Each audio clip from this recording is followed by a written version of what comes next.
Have you ever had this feeling that some version of you was out there living your best life?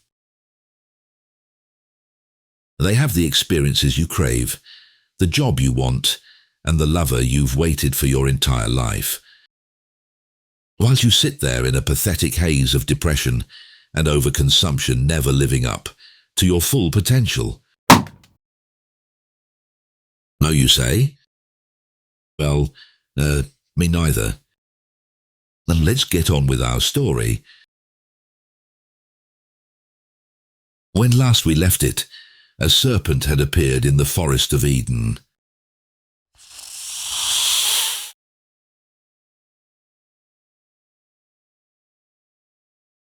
Make that 2 serpents. Those 3 give you any trouble. Do what you need to do. But I want that girl brought back alive, understood? Copy that. Over and out.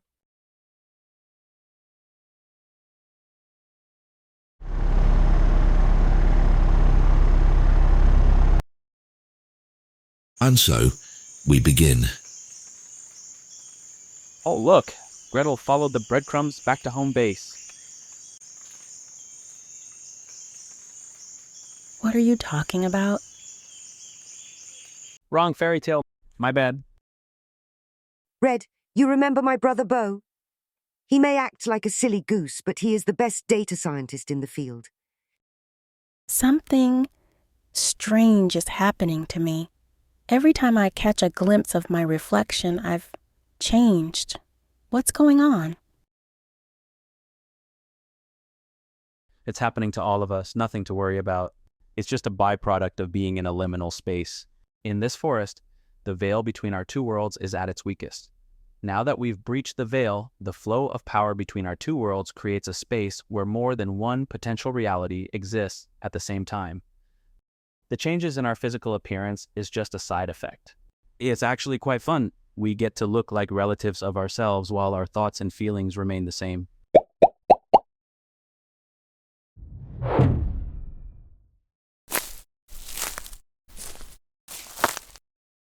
Oh, I understand. I think. Also, I thought there were 3 of you. Where's the other guy? You mean Art? He's talking to... He's completing some unfinished business. He'll be back as soon as he can. In the meantime, Bo and I can walk you through our plan to take back your village. With Genera's help, of course. Before we get into those plans, you need a basic understanding of how large language models work. Genera, the show is yours.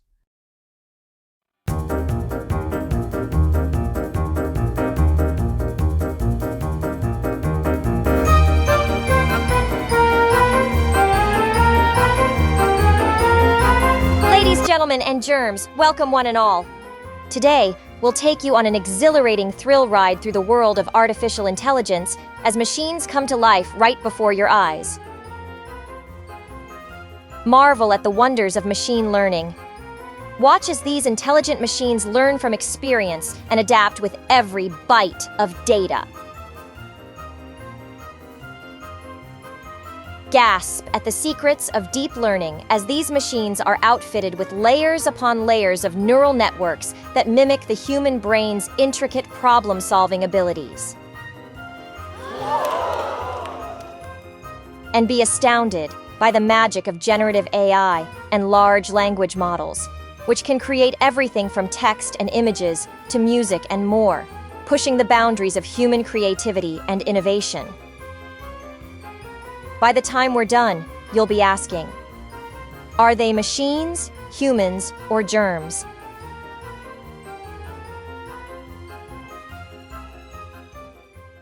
Does it have to act like that?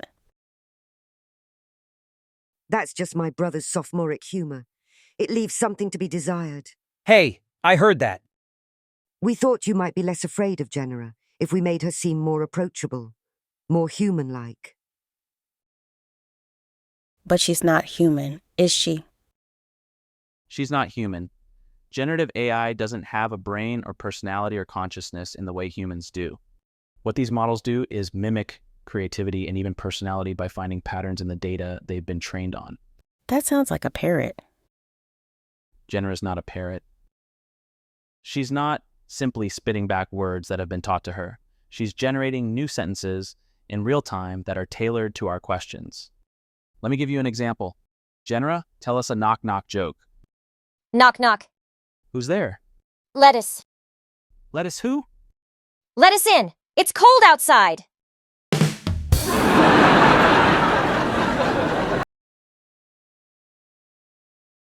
We didn't program that joke into her.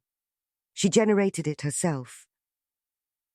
What LLMs can do might seem like magic, but it's training.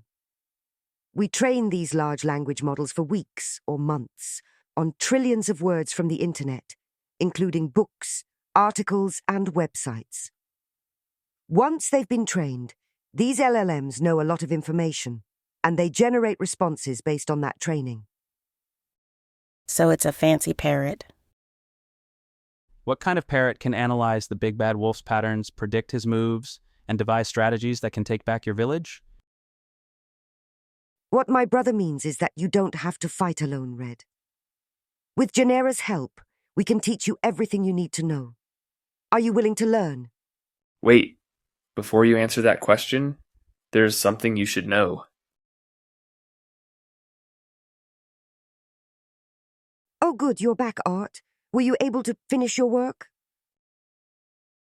I think so. Looks like you were about to finish up here as well. Did anyone tell Red about the oath? What oath? Don't look so suspicious.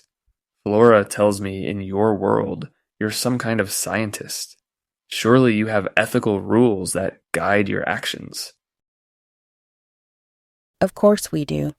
It's the same idea. Artificial intelligence is a powerful tool, and like all tools, its impact is determined by how we choose to use it. Genera gives us incredible abilities against the big bad wolf, but how can we ensure that in our quest to return what's rightfully yours, we don't become what we seek to defeat? I don't know. I'm glad you said that, because the truth is, we don't know either. We're writing the script as this story unfolds. We're only asking that you take a pledge to use this information in an ethical manner. That's why we've adopted 5 ethical principles to guide us in our use of AI. What are they? Oh, you've done it now, Red. You've called forward my brother's alter ego, Mr. Ethics Professor. I know this can sound kind of preachy, but it's too important to gloss over. Forgive me if I sound like an ethics professor for a few minutes. I want to hear these rules of yours. All right then. Genera, what's the first ethical principle? The first ethical principle is to respect the autonomy of all involved. Respect the autonomy of all involved means making sure our actions do not unduly impact the freedom of others, including the wolf. Our goal is to protect and to prevent further harm, not to seek retribution. The second principle is to respect the privacy of others. In order to achieve our goal to retake your village, we'll be using data that is not our own. We must always consider the rights of individuals to their own information. The third ethical principle calls for transparency and accountability. It's important that our methods and intentions are clear to all who are impacted by our decisions. And with transparency comes accountability. We must be willing to take responsibility for the outcomes of our actions, intended and unintended. The fourth principle is about justice and fairness. In our use of AI, we must be just and fair, ensuring that our actions do not disproportionately benefit or harm any one group. We seek a solution that protects your village, but not at the expense of the rights and dignity of others. The final principle has to do with beneficence and non-maleficence. We aim to do good. But just as important, we have to make sure we don't cause undue harm. Our strategies should aim for the greatest benefit while minimizing harm, always weighing our actions against their potential consequences.